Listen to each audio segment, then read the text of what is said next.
if you're always day trading in and out and all that, you're always checking it, bro. Lower time frame trading is very dangerous for you and for your mental health. Bad indicators don't work. Even this one I just bought this one. Because of the fact that I don't live and breathe on lower time frames, I'm able to not have to trade those petty trades that pop up, every now and then. Because if you're doing your analysis on a higher time frame, sometimes it does take quite some time for things to line up, right? In a month, I can have 10 trades. In a month, I can have 2 trades. That doesn't sit well with a lot of people. People feel like I have to be trading, I have to be making money. But they don't understand that the making of the money is actually done in the waiting. So, yeah, for the fact that, I do my analysis on higher time frames and I have to allow things line up.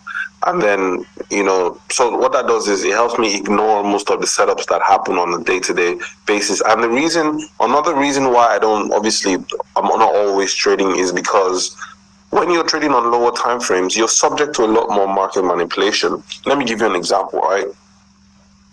I did an analysis on Wednesday, right? This is Friday, so the video has been out for about 48 hours now. So I released the video on my YouTube channel, it's called Trader Talk episode 46. So I looked at AUD/USD, which has been my favorite pair for quite some time now. I looked at the Euro, looked at GBP/USD. And I said to them, I'm like, yo, listen, okay, XYZ things need to happen in order for me to pull the trigger. These are my rules. I don't feel comfortable with the way the market looks right now. Yes, indeed, it might look like the market might want to make some moves, but I've seen this wanting to make some moves, and then it doesn't really make the move I wanted to make. So I'm going to chill. I need XYZ things to happen before I pull the trigger. If it does now, guys, I am very, very, very, I'm very, very, guys, $150 million US. If I f up, I'm going to jail.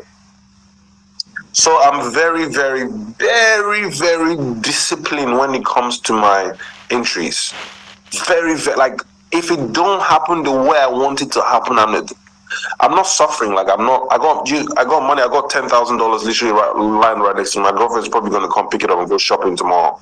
Like, I'm not hungry. You know what I'm saying? So I'm not really, I'm not in a hurry to go anywhere. So I'm chilling. You know what I'm saying? If things don't line up, you know what I mean, the way I want them to line up, best believe I'm not even getting to the game. I'm going to wait it out. You know what I'm saying? So guess what happens on Wednesday? So I tell everybody, I'm like, yo, listen, I know, like, I haven't released a Trader Talk video in like maybe 3 weeks. That's because I wanted to allow the market breathe. I'm back now and I'm looking at these opportunities. I know everybody's looking for a trade to place and all of that. I'm like, yo, listen, I need these guys to balance out properly at this support level before we can start jumping into a buy or a sell, whichever the case may be.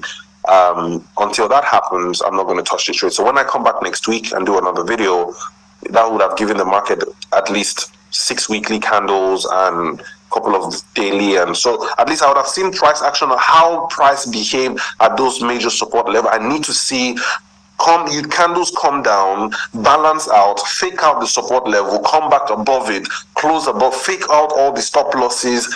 I know when it's ready. Manipulate the area, because the market is always going to manipulate the area, right? I need you to manipulate the area and come and tell me, yo, I'm ready to go. But right now, this guy is kind of like hanging in the air. It hasn't really balanced out. It's not ready to go. So I need the market to do whatever it needs to do.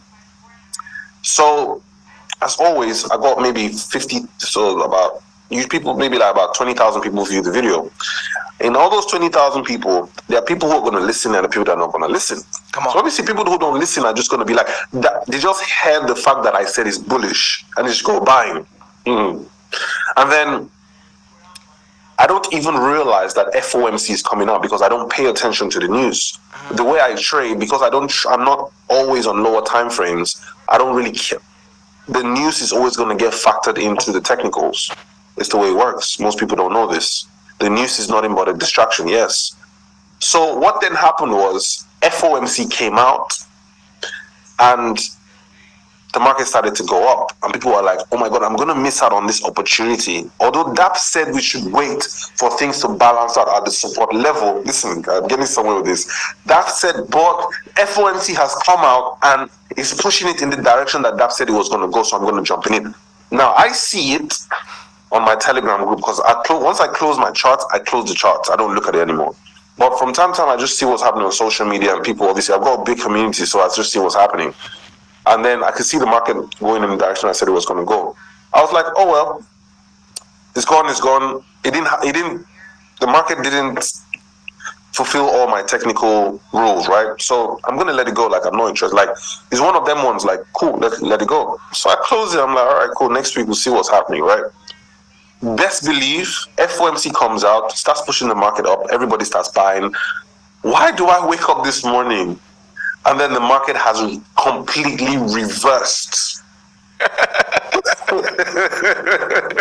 The market has completely reversed because people don't understand that the market must fulfill certain technical levels before it goes to where it wants to go. Those support levels that I drew there, I drew them for a reason. They are major demand zones. So before this market goes to, and sometimes, and this is why people get into a lot of premature entries, sometimes the market isn't ready to go. All the market is doing is it's literally just forming within the particular area. So it might look like it wants to go up. Meanwhile, it's just going up to form a wave so it can come back down for a more decent pullback. So, things like that. But if you're on lower time frame, you're always trading on lower time frames. You don't understand this. You're just seeing the market going up. So but because I have a higher time frame mindset and perspective, and if you're always day trading in and out and all that, you're always checking it, bro. Let me tell you something. Let me tell you the real reason I stopped trading on lower time frame. I'm gonna be straight with you, bro. Why am I 24 years old? 24 years old, my guy.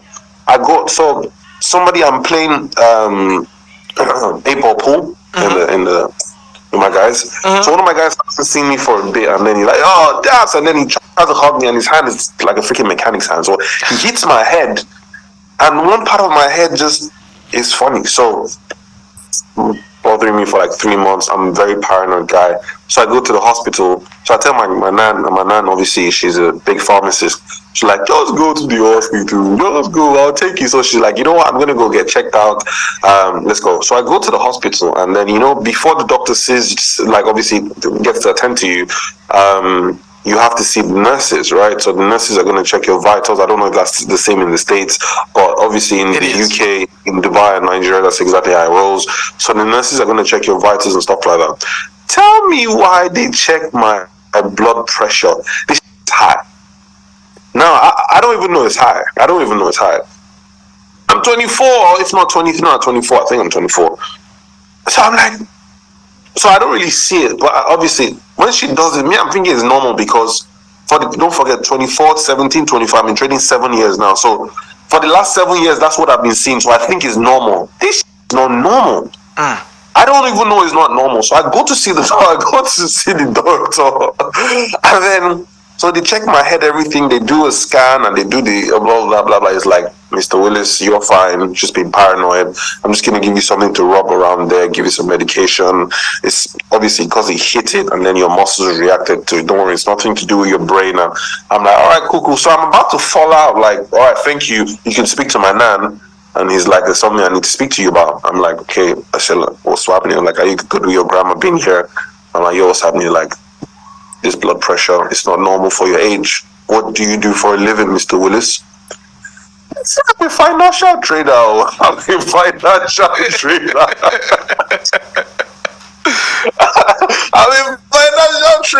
what I do. It says, does your job, okay, I'm guessing your job involves a lot of risk. I said, you have no idea. You have no idea, And then it's like, yeah, you're borderline hypertensive at 24. That's very, very, very, very, very, very, very dangerous. If not, you're gonna have to be on blood pressure medications for the rest of your life. And obviously, your grandmother is here because she's hypertensive. So clearly, it runs in the family. And if you don't check it right now, you might just have to be on meds. And imagine being on meds from 24 till you die. It's bad for your kidneys. You can't do certain things, and you might just drop dead at any time because your blood pressure might just shoot up. You don't even know. When I went back home, my mom is home, so my nan is telling my mom what's happening. My mom said, "I told you it's this forex. I told you it's this forex. It's this forex." So because I remember now, thinking about it now, I remember when I think it was one particular trade, maybe two trades, where I'd risked so much, and I was watching the market all night. I was scared. I thought I put in too much money I wasn't supposed to put in. It was a lower time frame trade. So how you sometimes you open your MT4 on your phone, you don't go to the charts, you just look at the quote, the numbers to see, and so I was checking it all night. I could literally feel my heart. Bro, luckily for me, I was able to recover from that, but my heart was never the same again. Because this blood pressure thing is, once you cross a particular line, it's difficult for it to come back. So imagine, since I'm 29 now, I had lifestyle changes. Luckily for me, they said I was borderline, so I didn't need to go on meds or anything. So now I bang the gym. I'm in the gym every other day, 7 days a week. I'm in the gym. I try to go to the gym 5 times a week. I lift weights, I run. You get what I mean? The lifestyle changes, can't really take too much salt. All from lower time frame trading of forex. I'm about to kill my goddamn self. So that's crazy. I mean, if that isn't enough to tell people what they're up against, I don't know what else to say, because it's got implications on your health, not just your bank account. But obviously, top-down analysis, you're at peace. I don't really always have that many trades open. Before I get into another trade, the first trade must be secured. Meaning that if I sell AUD USD at $99 here and it's coming down 70, if I see another sell set up at 70, the first trade that's at 99, I need to stop losses past break even and transfer that risk to the next trade. So at every given time, I only have 3% risk exposure to my account, and I just keep locking on. So all these life experiences, dude. I don't know what else to say. It's endless, bro. It's endless, man. It's endless. Marcus, you need to be careful.